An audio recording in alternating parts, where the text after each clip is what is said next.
The rain came to Blackmoor as it always did in autumn, not gently, not with the soft whisper of summer showers, but with a fury that seemed born of the moors themselves, as though the very sky sought to drown the ancient stones in their own bitter memories. It lashed against the grey walls of Blackmoor Hall with the persistence of a living thing, streaking down windows that had not been properly cleaned in months, pooling in the cracked flagstones of the courtyard, where weeds had begun their slow conquest of what had once been immaculate grounds. The hall itself rose from the moorland like a creature of shadow and stone, its towers reaching toward clouds so heavy and dark they seemed to press down upon the earth with physical weight, and those who passed along the distant road, though few did any more, crossed themselves and hurried their horses onward, for the stories that swirled around that place had grown darker with each passing season. In the kitchens, where the fire burned low and the cook's hands trembled as she kneaded bread she knew would go largely uneaten,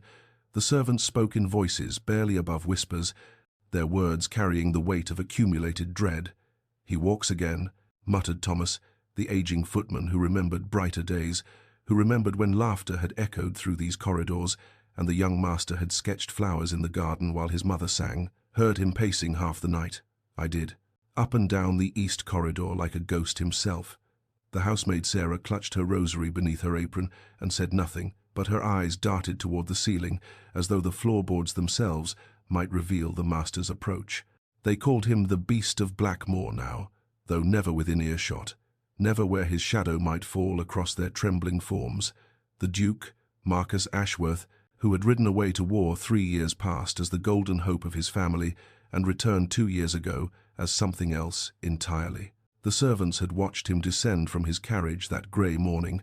had seen the scar that now carved its terrible path from his left temple to his jaw, had witnessed the emptiness in eyes that had once sparkled with warmth and wit, and they had known in that moment that whatever had survived the battlefield, it was not the man they had loved. He stalked the corridors now at all hours, a shadow among shadows, and when he spoke, which was rarely his voice, carried the grinding weight of stones in a tomb. His temper, once slow to kindle, had become a living flame that consumed everything in its path. 2 housemaids had fled in the past month alone, and even the steward, Mr. Hartley, who had served 3 generations of Ashworths, had begun to speak quietly of retirement. And so Blackmoor Hall waited, wrapped in rain and rumour, while somewhere in its depths the Duke stood at his window watching the storm rage across his lands, seeing nothing but the faces of the dead, feeling nothing but the cold that had settled into his bones on a blood-soaked field, far from home, and had never, not for one moment since, released its grip upon his shattered soul. 300 miles to the south, in a cramped London boarding house where the wallpaper peeled and the windows let in draughts that no amount of stuffing with rags could prevent, Eleanor Whitmore sat at a writing desk that had once belonged to her mother and read the letter that would alter the course of her existence, her hands steady even as her heart performed a strange, tumbling rhythm against her ribs. The letter bore her uncle's seal, Uncle Bartholomew, her father's elder brother, who had not spoken to their family in 7 years, who had declared her father dead to him long before the gambling debts and the disgrace and the final, terrible night when Edward Whitmore had put a pistol to his temple rather than face the men who had come to collect what he owed. Eleanor had been the one to find him, had been the one to close his staring eyes and wash the blood from the study floor before the servants could see, and she had buried him with the last of the family silver, selling her mother's pearls to pay for a headstone that bore no mention of how he died. Now, 6 months later, with the boarding house demanding payment she could not provide and the last of her teaching positions lost when the school discovered the scandal attached to her name, she opened her uncle's letter and learned that debts, like ghosts, did not rest quietly in their graves. The sum her father owed had been purchased by a single creditor, consolidated into one terrible number that would follow her until she paid it or died, and her uncle, out of duty rather than affection, his letter made clear, had arranged a solution. She was to travel north, to a place called Blackmoor Hall, where she would serve as companion to the Dowager Duchess, grandmother to the current Duke, and in exchange for 1 year of service, the debt would be forgiven. Her uncle did not mention the rumours about the Duke, did not speak of the whispered tales that had reached even London drawing-rooms, but Eleanor had heard them nonetheless, stories of a man driven mad by war, of servants who fled in the night, of a house that had become a tomb for the living. She read the letter twice, then folded it carefully and placed it beside her mother's locket, the only treasure she had left, the one piece of her former life that the creditors had not claimed. She thought of the alternatives, the workhouse, the streets, the slow death of pride that came from accepting charity from those who had once called themselves friends, and she thought of her mother, who had taught her that dignity was not something that could be taken, only surrendered. The next morning, Eleanor Whitmore boarded a modest carriage bound for the northern moors, carrying a single trunk of worn but well-mended clothes, her mother's locket pressed against her heart, and the quiet, unshakable conviction that whatever waited for her at Blackmore Hall, she would meet it standing upright, with her eyes open and her spirit unbowed. She had barely been at Blackmore Hall an hour, barely had time to shed her rain-soaked travelling cloak and accept the cup of tepid tea that the nervous housemaid pressed into her trembling hands when the summons came, delivered by a footman whose face had gone the colour of old parchment, his voice scarcely above a whisper, as he informed her that his Grace required her presence in his study immediately, and that she should not keep him waiting. Eleanor set down her tea with steady hands, though her heart had begun to beat a rhythm that seemed too large for her chest, and she followed the footman through corridors that seemed designed to swallow light, past portraits of Ashworth's long dead, whose painted eyes seemed to track her passage with something between warning and pity, until at last they reached a door of heavy oak that the footman opened with visible reluctance, before retreating so quickly his footsteps echoed like flight. The study was a room that had forgotten what sunlight looked like, its windows shrouded in curtains the colour of dried blood, its walls lined with books that appeared to have gone unread for years, and at its centre, behind a desk cluttered with papers he clearly was not reading, sat the Duke of Blackmore, and Eleanor understood, in that first terrible moment of seeing him, why the servants crossed themselves when they spoke his name. The scar was worse than the rumours had suggested, a twisted path of ruined flesh that carved through what must once have been a handsome face. But it was not the scar that made her breath catch in her throat, it was his eyes, dark as the moors at midnight, empty as tombs, holding within their depths a pain so vast and so carefully contained that she felt she was looking at a man who had already died and simply had not yet stopped moving. "Miss Whitmore," he said, and his voice was exactly as the servants had described it, grinding stone, the sound of something heavy being dragged across a crypt floor, and he did not rise, did not offer her a seat, did not extend any of the courtesies that his rank and her genteel birth should have commanded. "You will obey me in all things while you remain under this roof. You will not speak unless spoken to. You will not question my commands, and you will remember that you are here not as a guest, but as a debtor, working to clear a debt that, frankly, your wretched father should never have accumulated." Eleanor felt the words land like blows, felt the intended humiliation in every syllable, and some part of her, the part that had learned to bow, to scrape, to accept the cruelties of circumstance, urged her to lower her eyes, to murmur acquiescence, to become small and safe and invisible, as this man clearly expected her to become. But there was another part of her, forged in the fire of her father's death and the ashes of everything she had lost,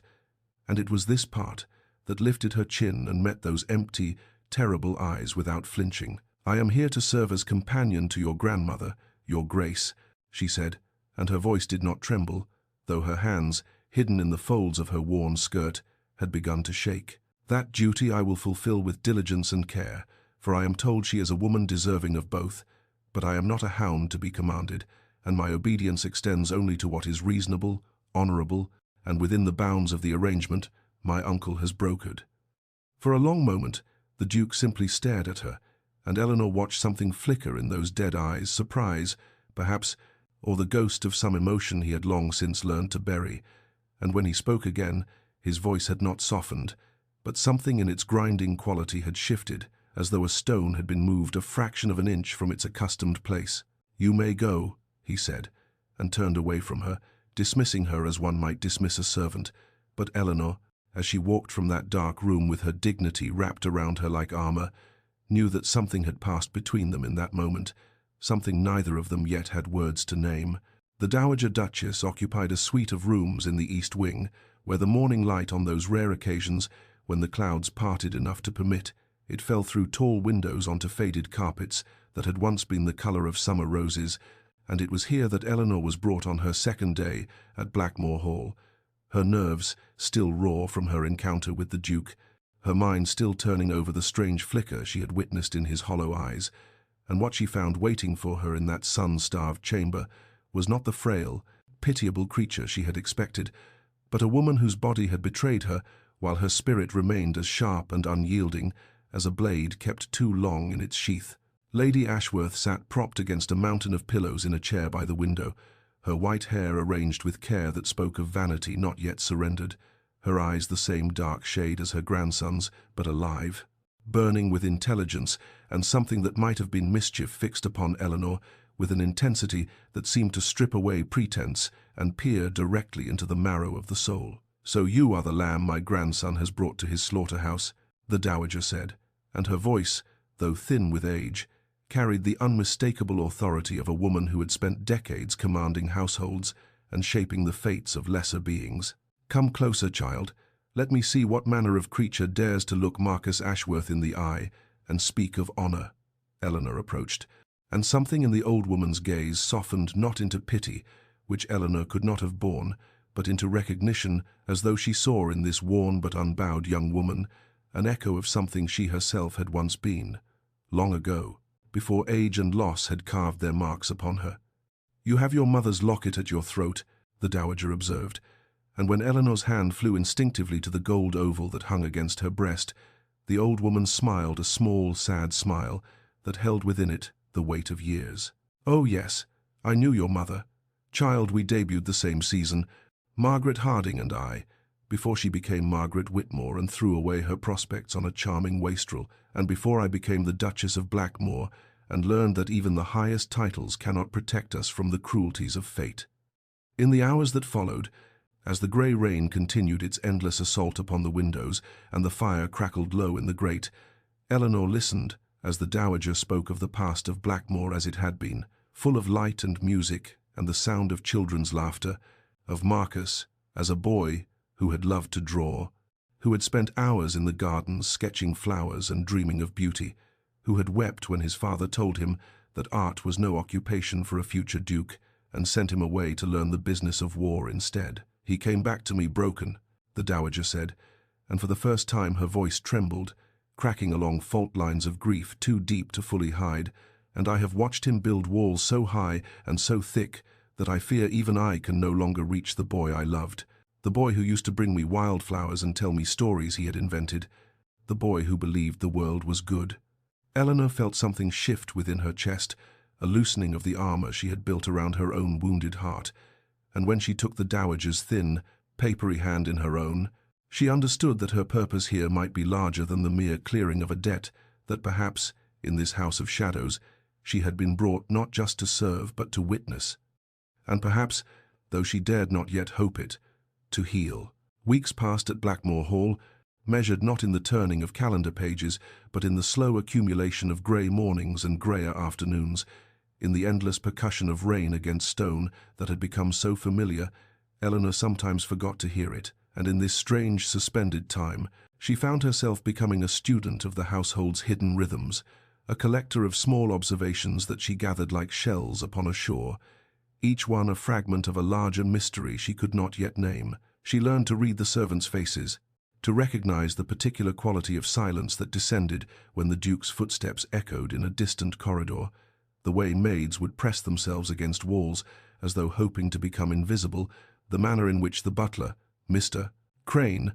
would school his features into perfect blankness that nonetheless could not quite hide the wariness in his eyes, and she wondered what acts of cruelty had taught this household such thorough, instinctive fear. She discovered rooms that seemed frozen in time, a music room where a grand piano sat beneath a white cloth like a body awaiting burial, its keys untouched for so long that dust had settled into the spaces between them like grey snow. A nursery in the upper floors, where painted rocking horses and tin soldiers stood in patient rows, waiting for children who would never come, and always, the locked wing at the end of the east corridor, its door heavy and unyielding, guarding whatever secrets lay behind its ancient oak. Yet for all the household's fear, for all the Duke's grinding voice and hollow eyes, and the scar that twisted his face into something that might have stepped from a Gothic tale, Eleanor began to notice other things, small things, quiet things, moments that did not fit the narrative of monster and master that Blackmoor's walls seemed determined to tell. She saw him one morning in the kennels, kneeling beside an elderly hound whose muzzle had gone white with age and whose hips had grown too weak to climb the stairs, and his hands, those large, scarred hands that servants flinched from, moved over the old dog's fur with a gentleness that made Eleanor's breath catch in her throat. She glimpsed, through the half-open door of his study during one of her passages through the corridor, a book left open upon his desk, not the ledgers and estate documents she might have expected, but a volume of verse, its pages soft and worn with what could only be repeated reading, and the title, visible in the grey afternoon light, was a collection of pastoral poetry, full of meadows and birdsong, and all the gentle things this hard man was supposed to have forgotten. Asterisk. Who was he? Asterisk. She found herself wondering as she sat beside the dowager's fire in the evenings, her needlework forgotten in her lap. Asterisk, before he became this creature of stone and shadow. Asterisk, asterisk. What war could so thoroughly unmake a soul that even his own grandmother speaks of him as though he were already dead? Asterisk. And beneath those questions, another stirred, dangerous and unbidden. Asterisk. Is he truly lost, or merely hiding? And if hiding, might there yet be a way to call him home? Asterisk. The first clash came on a morning when the clouds hung so low and heavy that it seemed the sky itself had descended to press its weight upon Blackmoor Hall, and Eleanor was returning from the dowager's chambers when she heard the commotion rising from the servants' corridor below, voices raised in distress, the particular quality of silence that preceded disaster, and then, cutting through it all like a blade through cloth, the Duke's voice in a register she had not yet heard from him, cold and final as a coffin lid closing. She descended the stairs without thinking, drawn by something she could not name, and found herself witness to a scene that made her blood run cold, and then, in the space of a single heartbeat, hot with a fury she had not known she possessed, a young housemaid, barely more than a girl, stood trembling before the Duke, her face white as the apron she clutched in shaking hands, and at her feet lay the shattered remains of what had been a porcelain vase, its painted flowers now scattered across the flagstones like the remnants of a garden destroyed by storm. "You will pack your things and be gone from this house within the hour," the Duke was saying, and his voice held no heat, no anger, only that terrible flatness that Eleanor had come to understand was more frightening than any rage. "I will not tolerate carelessness, and I will not be surrounded by incompetence. You have no place here." The girl was weeping now, silent tears that streaked her cheeks, and Eleanor saw in her face the shadow of poverty waiting beyond these walls, the spectre of hunger and cold, and the particular desperation of a young woman, cast out, without reference or resource, and something within Eleanor's chest, something that had been sleeping since the day she learned of her father's debts and her own fall from grace, rose up like a creature startled from slumber and demanded that she speak. "Your Grace," she said, and her voice emerged steadier than her racing heart would have suggested, cutting across the frozen tableau with a clarity that made even the watching servants flinch. "The fault was an accident, and the punishment you propose is not justice but cruelty. Surely the loss of a vase, however valuable, does not warrant the destruction of a young woman's livelihood and perhaps her very survival." The Duke turned to face her, and for a moment Eleanor saw something flicker in those hollow eyes. Surprise, perhaps, or the beginning of that terrible cold fury, but she held her ground, her hands clasped before her to hide their trembling, her chin lifted in the posture of a woman who had already lost everything and therefore had nothing left to fear. "You forget your place, Miss Whitmore," he said, and each word fell like a stone dropped into deep water. "And you forget your humanity, Your Grace," she replied quietly, and the words hung between them in the heavy air, and she watched something in his face shift, not softening, not yet, but a crack appearing in that mask of stone, a fissure through which something almost like uncertainty briefly showed, and then he turned on his heel and strode away without another word, leaving Eleanor standing among the scattered porcelain flowers, her heart pounding against her ribs like a caged bird, while the young housemaid remained unpacked, undismissed, saved by a confrontation whose consequences Eleanor could not yet begin to foresee. The discovery of the locked wing came not through intention but through accident. As so many revelations do, Eleanor had been searching for a particular volume of botanical illustrations that the Dowager had requested, wandering the labyrinthine corridors of Blackmore's upper floors, where the dust lay thick and the light fell thin through windows that seemed to have forgotten the sun, when she found a door left ajar that had always before been sealed, its heavy oak frame standing open just enough to reveal a sliver of shadow beyond, and something curiosity, perhaps, or that same strange compulsion that had driven her to speak in the servant's defense, drew her forward into the forbidden space. The rooms beyond belonged to another era, preserved with a care that bordered on the sacred. A lady's sitting room done in faded rose and cream, its furniture draped in protective cloths, yet somehow still breathing with the presence of whoever had once inhabited it, dried flowers in crystal vases that had long ago surrendered their color to time, a vanity table with silver brushes laid out as though their owner had only just stepped away and might return at any moment to take up her morning toilette. But it was the chamber beyond that stole Eleanor's breath and held it captive, for there, in what must have been a private studio, stood canvases upon easels and canvases stacked against walls, dozens of paintings in various states of completion, and every single one of them was beautiful in a way that made Eleanor's heart ache with recognition. Here was light captured in oil and pigment, morning light streaming through orchard branches, the golden hour falling across meadow grass, the silver luminescence of moonlight on water, and here were faces rendered with such tenderness that they seemed almost to breathe. A woman who must have been his mother, her smile gentle and knowing, a young boy with Marcus's eyes, but unmarked by sorrow, frozen forever in the amber of childhood, landscapes that sang of hope and possibility, and all the bright dreams of youth. Eleanor stood transfixed before a half-finished canvas that showed a garden in spring, its flowers mere suggestions of color, its completion interrupted by something or someone that had never returned to take up the brush, and she understood with sudden, terrible clarity that she was standing in the presence of a soul's confession. The evidence of who Marcus Ashworth had been before war and loss had transformed him into the creature who stalked these halls. He was to have been a painter, not a soldier. The Dowager's voice came softly from behind her, and Eleanor turned to find the old woman being wheeled into the studio by a maid, her faded eyes moving across the canvases with a grief too old for tears. But his father would not hear of it, the heir to Blackmore, dabbling in paints like some common tradesman, and so Marcus went to war as duty demanded. And the war took many things from him, but perhaps the cruelest theft was this. The surgeon saved his hand, you see, but the nerve damage left it unsteady, trembling, unable to hold a brush with the precision his art required. And so the man who dreamed in color has been living ever since in a world of gray, unable to create the beauty that once poured from him as naturally as breathing. Eleanor looked again at the unfinished garden,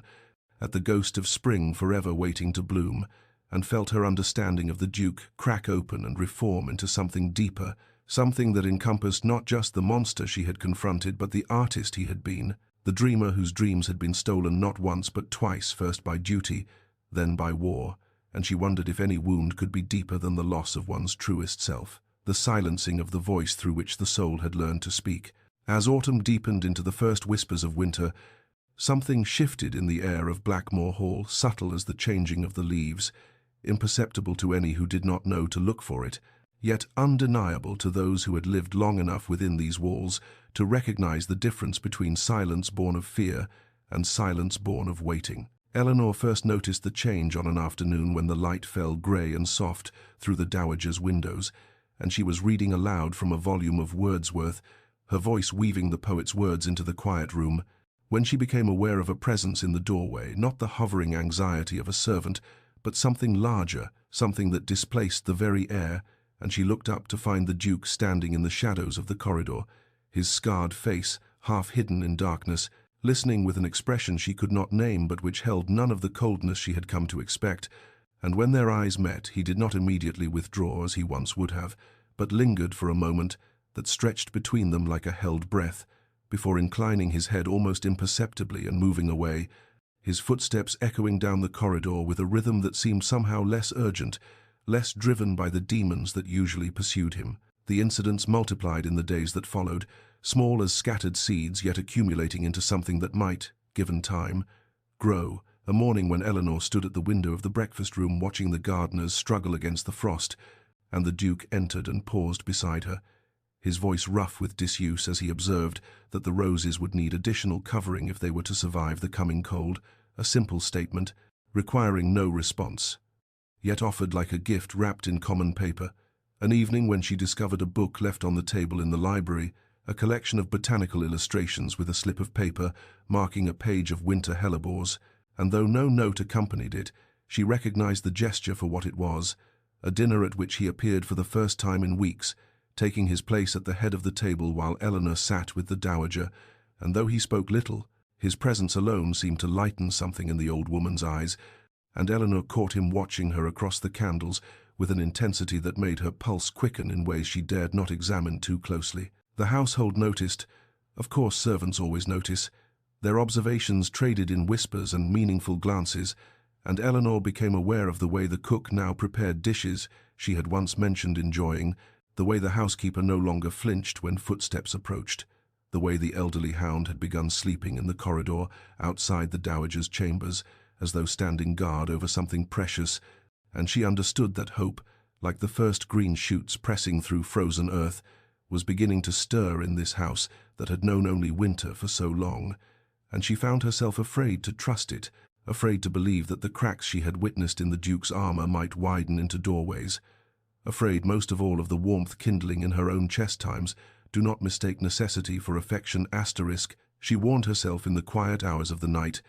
asterisk, do not confuse proximity with connection times, and yet she could not deny that something had changed, that the man who had commanded her obedience now seemed to be seeking, in his halting and uncertain way, something else entirely. The cry that tore through the stillness of the night was not human, or rather, it was too human, stripped of all the civilized veneer that separates the waking mind from its deepest terrors, a sound of such raw anguish that Eleanor was on her feet and moving before consciousness fully claimed her, her heart pounding against her ribs as she pulled a shawl over her nightgown and stepped into the corridor, where shadows pooled thick as ink between the guttering wall sconces, and she followed the sounds as one follows a wounded animal through darkness, each cry pulling her forward until she stood before the Duke's chambers, where the door had been left ajar, perhaps by a servant who had fled in fear, perhaps by the thrashing of a man trapped in memories more terrible than any nightmare. And through that gap she saw him, Marcus Ashworth, the feared Duke of Blackmore, tangled in sweat-soaked sheets, his scarred face contorted in an agony that transcended the physical, his lips forming words that emerged as fragments of command and desperate plea. Fall back, Thomas, no, and the name seemed torn from the very depths of his soul, repeated with a grief so profound that Eleanor felt it pierce her own chest like a blade of ice, and she knew she should withdraw, knew that propriety demanded she summon a servant and retreat to the safety of her own chambers. But something stronger than propriety moved her across the threshold. Compassion, perhaps, or the recognition that she had heard too much to pretend she had heard nothing, and she approached the bed as one approaches a wild creature in pain, her voice emerging soft and steady, despite the trembling of her hands. Your Grace, Marcus, you are safe, you are home, the battle is over, you are at Blackmore. And she repeated these words like an incantation, a spell to draw him back from whatever hell his sleeping mind had cast him into,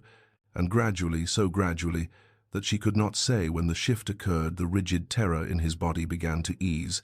His breathing slowed from ragged gasps to something approaching calm, and his eyes opened, dark and lost, and full of a confusion that sharpened into horror. When he recognized her, standing beside his bed in the dim light of the dying fire, and she saw shame flood his features, even as exhaustion held him pinned to the mattress, and she did not speak of what she had heard, or ask questions he could not yet answer, but simply said, "Rest now, the night is quiet, and morning will come." And she remained, until his eyes closed again, until his breathing deepened into genuine sleep, and only then did she slip away like a ghost, returning to the shadows from which it came. In the morning, she found it on the small table outside her door, a single bloom from the greenhouse, a winter camellia of such perfect, impossible white that it seemed to glow against the dark wood. No note, no acknowledgement, no explanation offered, but Eleanor held the flower and understood that the Duke of Blackmore had no words for gratitude, no language for the vulnerability she had witnessed, and so he had spoken in the only tongue left to him, the silent poetry of a gift that said, "Times you saw me at my weakest, and you did not turn away asterisk." And she pressed the bloom between the pages of her book, and carried his unspoken thanks close to her heart. The days that followed wove themselves into a tapestry of small moments, each thread seemingly insignificant, alone yet together, forming a pattern that Eleanor could no longer pretend. She did not see walks through the frost-touched gardens where their breath hung in silver clouds, and Marcus would pause beside bare rose bushes to speak of how his mother had planted them, his voice carrying the weight of memory without the crushing burden it once held. Afternoons in the library where he would appear as if by accident, settling into a chair across from hers with a book he rarely read, his dark eyes drifting more often to her face than to the pages before him.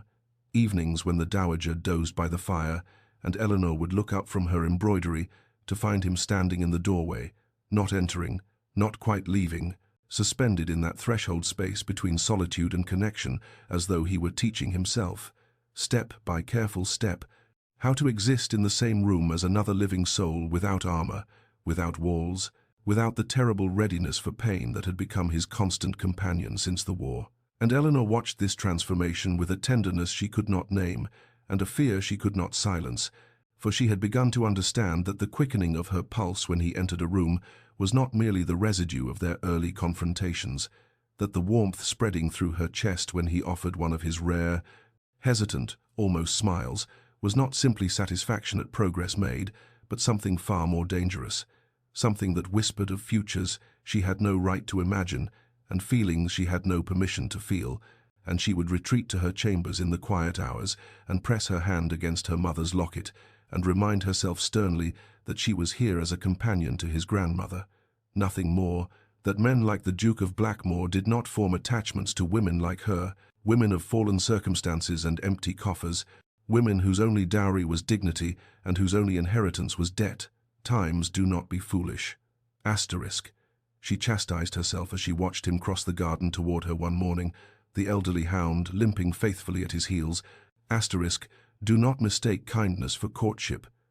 Do not confuse the gratitude of a healing man for the affection of a whole one times. Yet, when he reached her side and offered her his arm with a formality that seemed almost shy, when he began to speak haltingly of a book he thought she might enjoy, when his fingers brushed hers as he pointed toward a bird taking flight from the skeletal branches of an oak, she felt the walls around her own heart tremble as surely as his had trembled,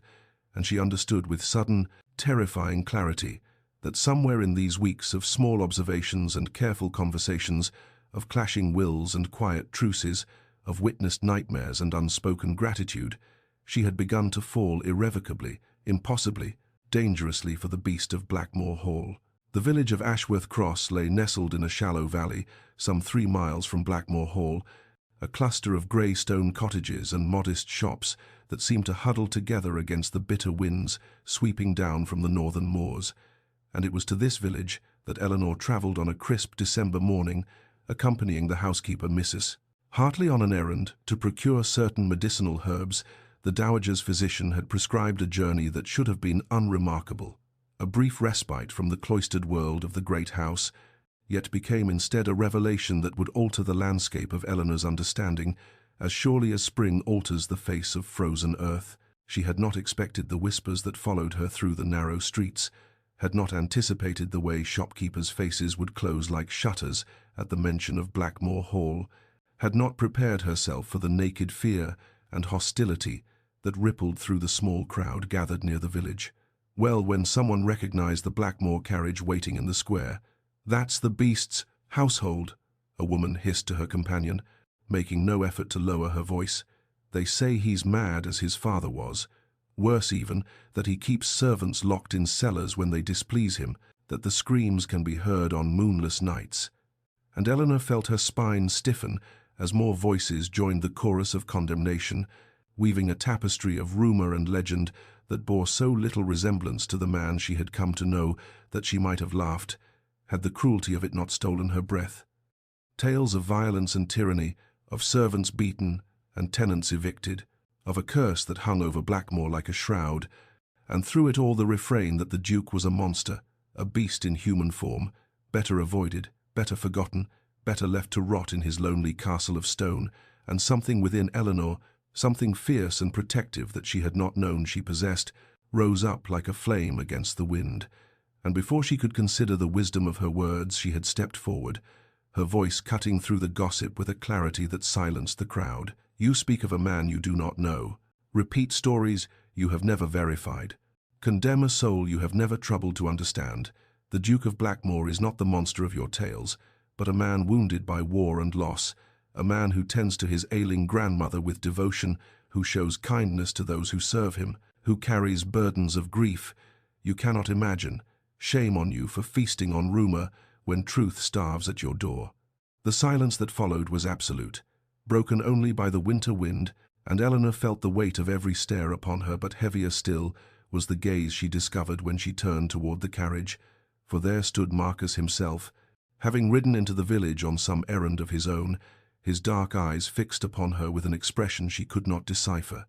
And that evening, when the household had retired and shadows pooled in the corridors of Blackmoor Hall, he found her in the library and asked in a voice stripped of all pretense, "Why did you defend me? You who have witnessed my cruelty, who have suffered my commands, who know better than any the darkness I carry." And Eleanor met his gaze without flinching and spoke the truth that had been building in her heart for weeks. "Because I have seen the man behind the monster, the kindness beneath the armor, the painter hiding within the soldier. I defended you because the man they describe does not exist, and the man who does exist deserves better than to be condemned by those too frightened to look beyond the surface of his scars." The dowager's decline came not as a sudden collapse, but as a gradual dimming, like a candle guttering in a draught that could no longer be kept at bay, and Eleanor watched with growing dread as the woman who had become her confidant and guide retreated further each day into a twilight realm between waking and sleep, her breath growing shallow, her lucid moments becoming precious islands in a sea of confusion. And it was during one of these crises, when the physician had been summoned and the household held its collective breath, that Eleanor found Marcus in the corridor outside his grandmother's chamber, his back pressed against the cold stone wall, his scarred face contorted with an anguish so raw that she felt her heart crack at the sight of it, and without thinking she went to him, propriety forgotten, and asked softly what burden he carried that made him look as though he were being torn apart from within. And perhaps it was the proximity of death, or the exhaustion of years spent in isolation with his guilt, or simply that Eleanor had become the one person to whom he could no longer bear to lie. But Marcus began to speak, his voice barely above a whisper, halting and broken, as though each word were a shard of glass he had to drag up from the depths of his chest. "I had a brother, Thomas, younger by 3 years, bright and brave and everything I was not. He followed me to war because he believed I would keep him safe, believed his older brother could protect him from anything. And I tried, God knows I tried. When the battle turned and our position was overrun, I gave the order for him to fall back to what I thought was safety. I commanded him to retreat while I held the line, but I was wrong. The intelligence was wrong. I sent him directly into an ambush and he died. Eleanor. He died screaming my name while I fought my way through enemy lines to reach him, and when I finally held him, he was already gone. His blood on my hands, his trust betrayed. My order, my command, was the thing that killed him." The words hung in the air between them, heavy as funeral shrouds, and Eleanor understood at last the terrible architecture of his suffering, the commands he issued so harshly, the obedience he demanded so ruthlessly, were not the weapons of a tyrant, but the desperate attempts of a man to control a world that had proven so catastrophically beyond his control, to ensure that no order he gave would ever again lead to destruction, even if that meant driving everyone far enough away that they could not be harmed by proximity to his cursed judgment. And she wept for him then, tears sliding silently down her cheeks, not from pity, but from a grief that felt like her own, for the young man who had carried this weight alone for 2 years, who had transformed himself into a monster because he believed himself unworthy of being seen as a man, who had punished himself with isolation and cruelty because the person he truly wished to punish was forever beyond his reach. And she took his trembling hands in hers,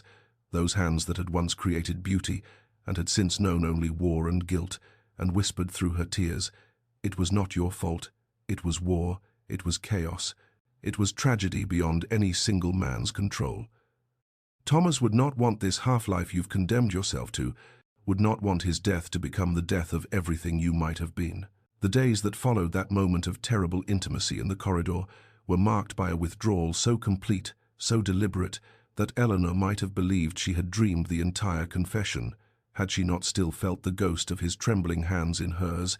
and she watched with mounting despair as Marcus rebuilt his walls stone by stone, higher and more impenetrable than before, as though the vulnerability he had shown her had been a wound he now sought to cauterize through the familiar fire of coldness and command. He ceased appearing at meals, ceased his tentative visits to the library, where they had begun to share quiet evenings, ceased even his vigils at his grandmother's bedside. And when Eleanor encountered him in the corridors, he looked through her as though she were made of glass, as though she were nothing more than another servant to be overlooked, another piece of furniture in the great empty house he had made his prison, and she understood with a grief that sat heavy in her chest that this was not cruelty born of malice, but cruelty born of terror, that he had shown her the bleeding center of himself, and now could not bear to face her knowing eyes, that shame and fear were driving him to destroy the fragile bridge they had built between their solitudes. And so, when he summoned her to his study, 3 days after his confession, when she entered that dark room where their story had begun and found him standing rigid before the fire with his back to her, she knew before he spoke what words were coming and steeled herself against them like a sailor bracing for a storm that cannot be outrun. "The arrangement is fulfilled," he said, his voice flat and cold as the winter wind that howled beyond the windows. "My grandmother's condition has stabilized sufficiently. Your services are no longer required, and I am releasing you from your obligation. The debts have been paid. You are free to return to whatever life awaits you beyond these walls. My carriage will convey you to the village tomorrow, where you may arrange passage to wherever you wish to go. Consider this prison sentence commuted." Eleanor stood frozen in the doorway, her heart hammering against her ribs, and she thought of the modest inheritance that awaited her, the distant cousins who might grudgingly offer shelter, the grey and lonely future that stretched before her like an unmarked road through winter fields. But more than this, she thought of the man before her, the man who had wept in her arms, who had shared his darkest truth, who now sought to cast her out not because he did not want her presence, but because he wanted it too much, and could not bear the weight of that wanting. And she recognized at last the shape of his strategy. He commanded obedience because he could not risk anyone staying by choice, pushed away before he could be abandoned, imprisoned himself in loneliness because connection had cost him everything he loved, and the words he spoke now, "I release you from this prison," were not a gift of freedom, but a desperate fortification, a final wall erected against the terrifying possibility that someone might choose to remain, might choose him despite everything. And Eleanor stood at the crossroads of her fate, freedom offered, and fear counseling acceptance. Yet something stronger than fear rose within her, something that had been growing since the first moment she had refused to cower before his commands, something that whispered that this man, this wounded and impossible man, was worth fighting for. She did not leave instead. Eleanor stepped fully into the room and closed the door behind her with a soft click that seemed to echo through the heavy silence, like the sound of a decision being sealed, and Marcus turned at last from the fire to face her, his expression shifting from cold command to something raw, something almost like fear. As she crossed the distance between them with steps that did not falter, though her heart beat wild as a caged bird against her ribs, and when she stood before him close enough to see the firelight flickering in his haunted eyes, she spoke with a voice that trembled only slightly, drawing strength from a well she had not known she possessed. "No, I will not accept your dismissal. I will not climb into your carriage and disappear into the grey world beyond these walls. I will not give you the satisfaction of confirming what you so desperately wish to believe about yourself," and his jaw tightened, his hands clenching at his sides as he demanded to know what she meant by such insolence, such refusal to obey a direct command from the master of this house. And Eleanor felt something break free within her, some final restraint that had held her tongue, and the words poured forth like water through a shattered dam. "You command everyone to obey you, because you cannot bear for anyone to stay by choice. You drive them away with your coldness, your cruelty, your impossible demands, because as long as they flee from your commands, you never have to face the possibility that they might have chosen to leave regardless. never have to risk the devastation of being abandoned by someone who truly knew you.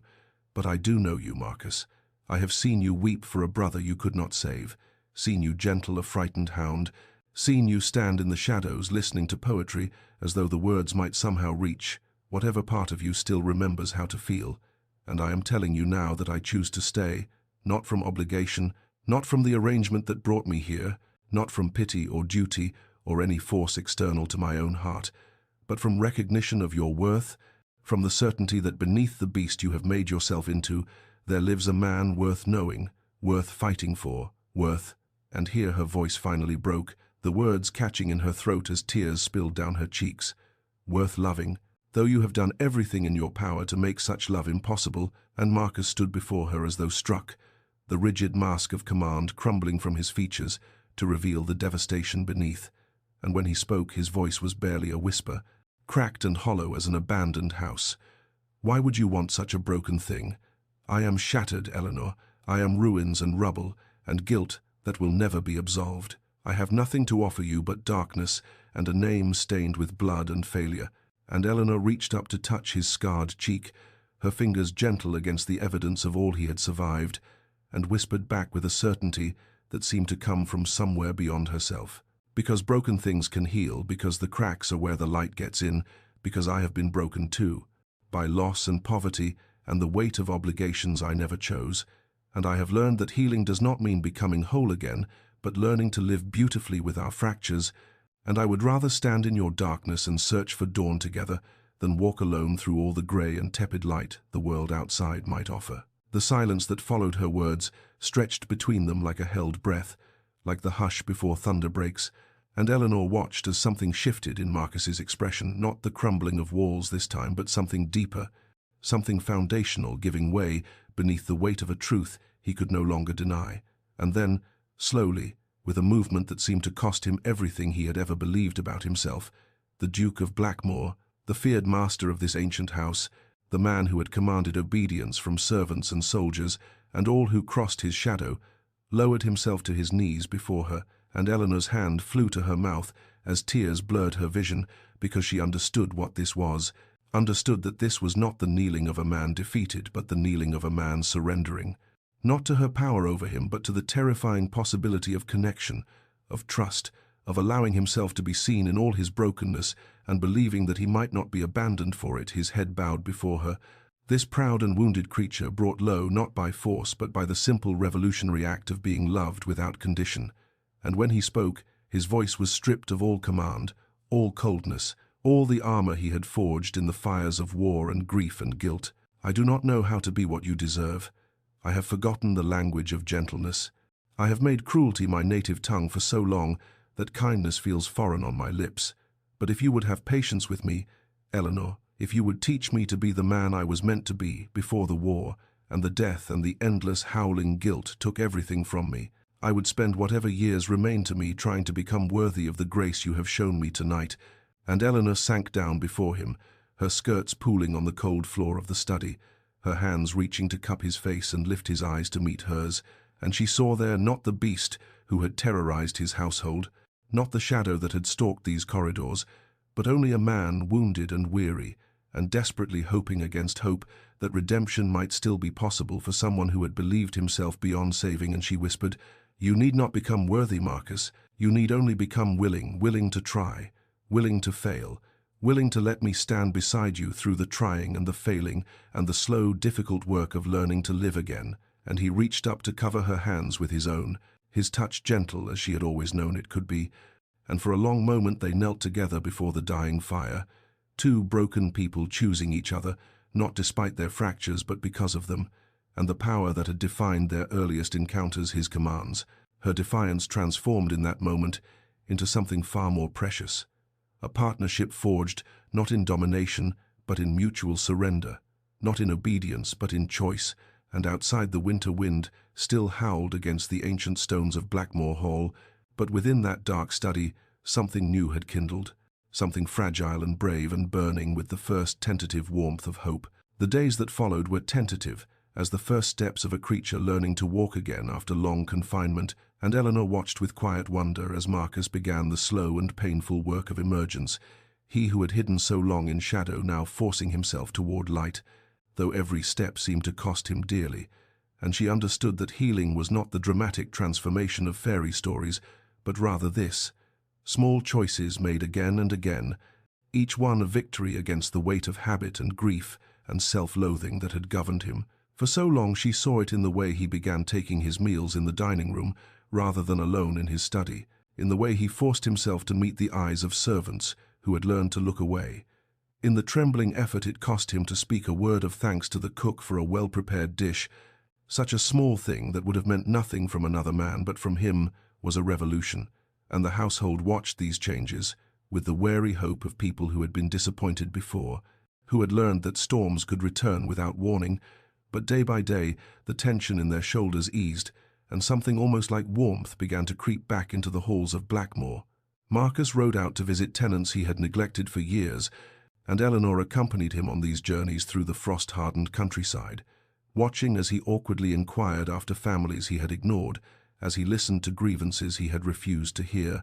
as he made promises of repairs and assistance that she knew he would keep because she had seen the fierce determination in his eyes, the desperate need to prove not to her, but to himself, that he could be more than the monster. He had made himself old friends who had abandoned hope of reaching him, received letters in his careful hand, apologies that came hard to a man who had armored himself in pride, and some responded with cautious welcome while others remained silent, wounds too deep to heal with words alone, and Marcus accepted both responses with a grace that surprised even himself. Through it all, Eleanor stood beside him, not leading him, but walking with him, her presence a steady anchor when the old darkness threatened to pull him under again. And though there were difficult days, days when he retreated into silence, days when the guilt rose up like a tide and threatened to drown him, he no longer faced those days alone, and that made all the difference. And through the window of her sitting room, the Dowager Duchess watched her grandson's transformation, with tears streaming down her weathered cheeks, her failing body forgotten in the joy of witnessing what she had prayed for through all the long, dark months of his despair. And when Eleanor came to read to her that afternoon, she gripped the young woman's hand with surprising strength and whispered, "You have given him back to us. Child, you have given him back to himself." And Eleanor could not speak past the emotion in her throat, but only pressed that frail hand to her cheek as outside the window the first snow of winter began to fall, soft and white and new, covering the grounds of Blackmoor Hall in a blanket of pristine possibility, as though the world itself was offering them a fresh page upon which to write a different story. The Dowager Duchess slipped from the world on a morning of crystalline stillness, when the snow lay thick upon the grounds of Blackmoor and the sun broke through the clouds for the first time in weeks, casting long golden rays through her window as though heaven itself had parted the curtains to welcome her home. Eleanor had been reading to her, a volume of poetry the old woman had loved in her youth, and she had felt the change in the room before she saw it. A settling, a release, like the final note of a song fading into silence. And when she looked up from the page, the dowager's eyes were fixed, not on her but on the doorway where Marcus stood. And there was such peace in that aged face, such profound and luminous peace, that Eleanor's voice faltered and stopped. Marcus crossed the room in 3 strides and knelt beside his grandmother's bed, taking her papery hand in both of his own, and the old woman smiled at him with a tenderness that transcended the weakness of her failing body, and her voice when she spoke was barely a whisper, yet it filled the room like a benediction. "My boy, my dear, dear boy, she brought you back to us. Do you understand? She brought you back to yourself, and I can leave now, knowing you will not be alone, knowing you will not waste this second chance you have been given." And Marcus could not speak, could only press his forehead to her hand as his shoulders shook with the grief he had held at bay for so long. Grief not only for her but for his brother, for his mother, for the man he had been, and the years he had lost to darkness. And the dowager lifted her other hand with trembling effort to rest it upon his bowed head in one final gesture of blessing, before her eyes found Eleanor's across the bed, and she whispered, "Take care of him. Child, he is not as strong as he pretends, but he will learn to be strong in truer ways with you beside him." And Eleanor could only nod through her tears, could only reach out to take the old woman's free hand and hold it as the light in those wise eyes slowly dimmed, and then, with a soft exhale like a sigh of contentment,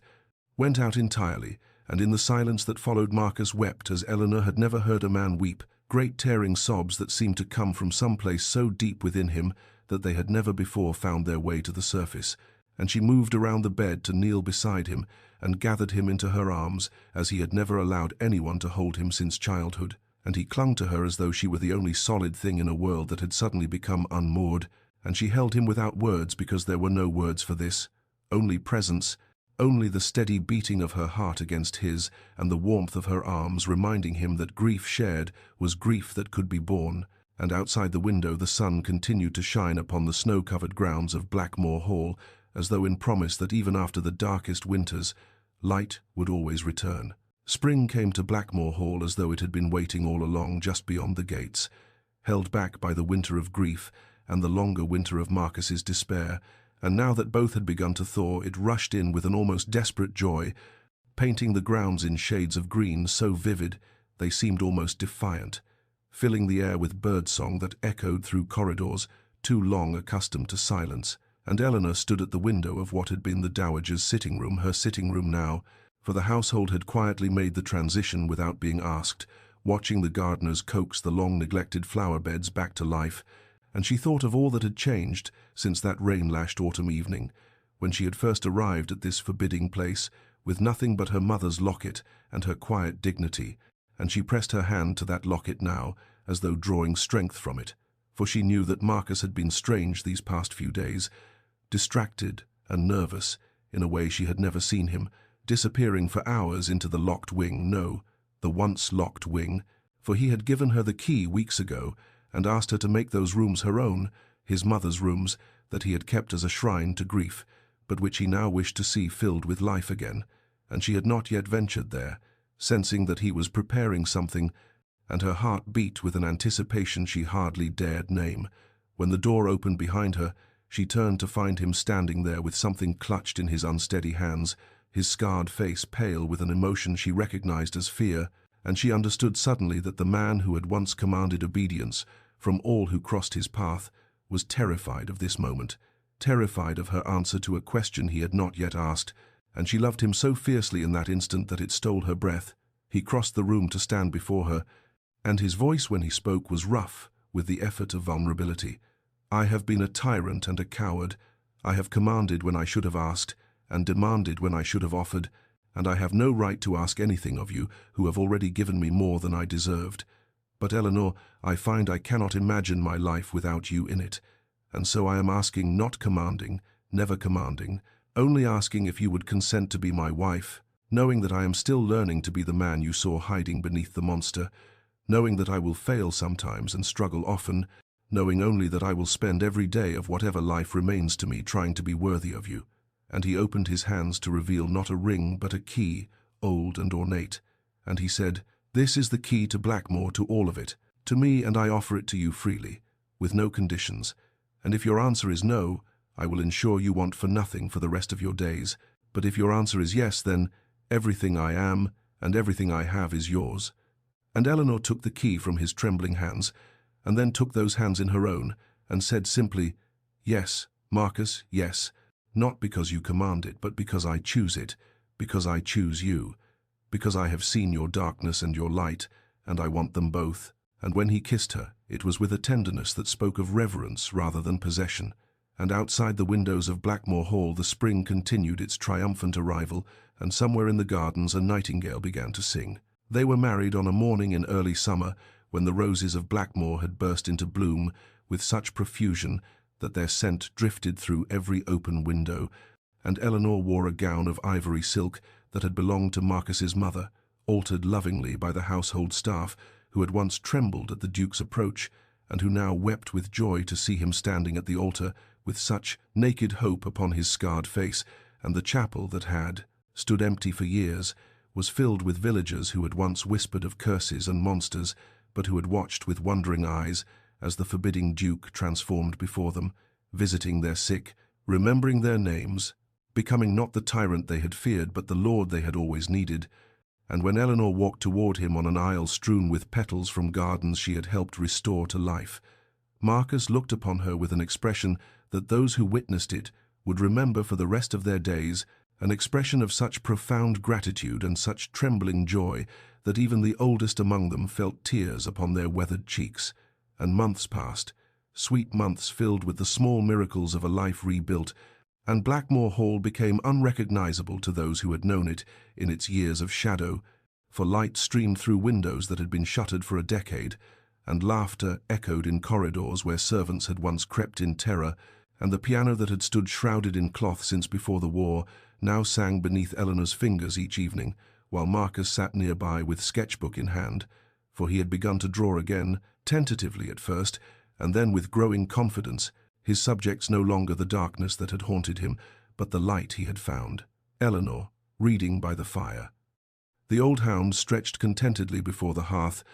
the gardens in their summer glory, and most often Eleanor herself, captured in charcoal and eventually in oils as his steadiness returned. Not perfectly, never perfectly, but enough to create beauty again. And when autumn came round once more, that season which had first brought Eleanor to Blackmore as a desperate arrangement and nothing more, she stood before the mirror in her sitting-room, the room that had been his mother's shrine, and was now filled with fresh flowers and morning light, and pressed her hands to the gentle swell of her belly, where their first child grew. And Marcus came to stand behind her, wrapping his arms around her, and resting his chin upon her shoulder as they gazed together at their reflection, and he whispered against her hair, "You have given me everything, a second chance at life, a reason to become better than I was, and now this miracle I never dared imagine." And Eleanor leaned back into his embrace and thought of how far they had traveled from that first terrible command in his darkened study, from "You will obey me," to this moment of mutual surrender and shared joy, and she understood that the beast had not merely knelt, but had risen again as something new, something whole, and that she had not conquered him but had loved him back to life. And outside their window Blackmore Hall stood no longer as a monument to grief, but as a testament to the transformative power of patience and the redemptive grace of being truly seen. Years passed, gentle years that accumulated like snowfall upon the grounds of Blackmore Hall, and the estate that had once been spoken of in whispers as a cursed place became known throughout the county as a home of warmth and welcome, and Marcus and Eleanor raised 3 children within its walls, 2 daughters with their mother's quiet strength and a son with his father's artistic eye. And the nursery that had stood empty for a generation rang with laughter and the patter of small feet, and Marcus, who had once commanded obedience from all who crossed his path, now found himself cheerfully commanded by small hands tugging at his coat, demanding stories and piggyback rides and one more chapter before bed, and he gave himself to this new kind of surrender with a joy that still surprised him even after all these years, and Eleanor would watch him from the doorway of the nursery, her heart so full it ached, remembering the shadow creature who had growled, "You will obey me," in a darkened study a lifetime ago, and she would marvel at the distance between that man and this one, who now knelt willingly before his children to kiss, scraped knees and dry tears, and on quiet evenings when the children slept and the old hound's successor dozed before the fire, Marcus would take her hand and lead her through halls, no longer haunted by grief, and they would stand together before the portrait he had painted of his grandmother and of his brother, and of all those he had lost, and the paintings were no longer shrines to sorrow but celebrations of love that endured beyond death, and Blackmore Hall had become at last what it was always meant to be, not a fortress against the world, but a sanctuary within it. And so, dear listener, we come to the end of this tale, though perhaps it is not an ending at all but merely a resting place along a longer journey,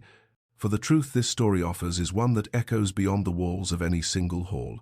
beyond the particulars of any single wounded heart. Learning to heal, we so often mistake walls for strength and surrender for weakness.